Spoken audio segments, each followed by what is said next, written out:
Hello, হ্যাঁ বলো। কেমন আছো? ভালো আছি। আচ্ছা পরে কথা বলবো, আম্মু আছে।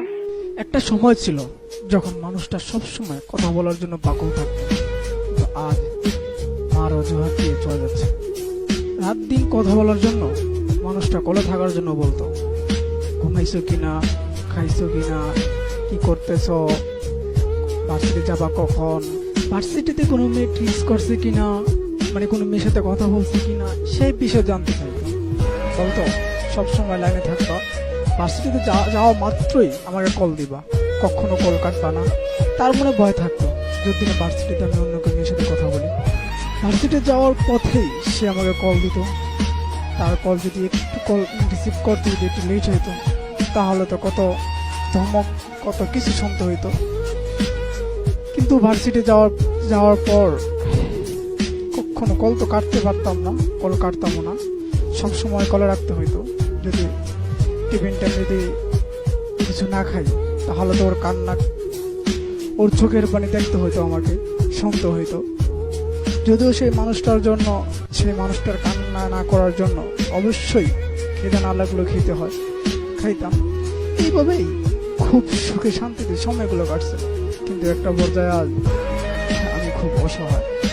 আজ আমার চোখের পানি পড়ে, কিন্তু ওর কিছু যায় আসে না। কিন্তু ওর যখন চোখের পানি পড়তো, তখন হাজার কষ্টের মাঝেও আমি ওকে আমার বুকে জড়িয়ে নিতাম। কিন্তু আজ আমার চোখের পানি পড়ে, কিন্তু ওর কোনো মায়া তো দূরের কথা, বুকেও জড়ায় নেয় নাই। যাই হোক, দিন শেষে মানুষটা হয়তো অনেক হ্যাপি আছে, সুখে আছে।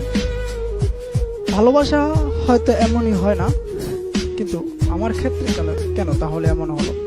প্রত্যেকটা মানুষই চায় যে তার ভালোবাসা মানুষটা দিলে সুখে থাকতে, হ্যাপি থাকতে, ভালোবাসতে, এমনভাবে ভালোবাসতে যাতে অন্য কোনো মানুষ তাদের মাঝে আসতে না পারে।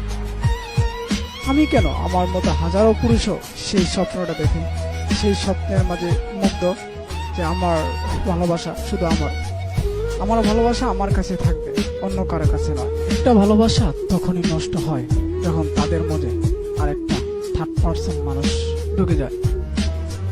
প্রত্যেকটা ভালোবাসাতেই ইতি শেষ টানা বা ইতি টানা কারণ একটাই, তাদের মাঝে থার্ড পার্সন মানুষ ঢুকে, সেটা মেয়ে হোক বা কিবা ছেলে হোক।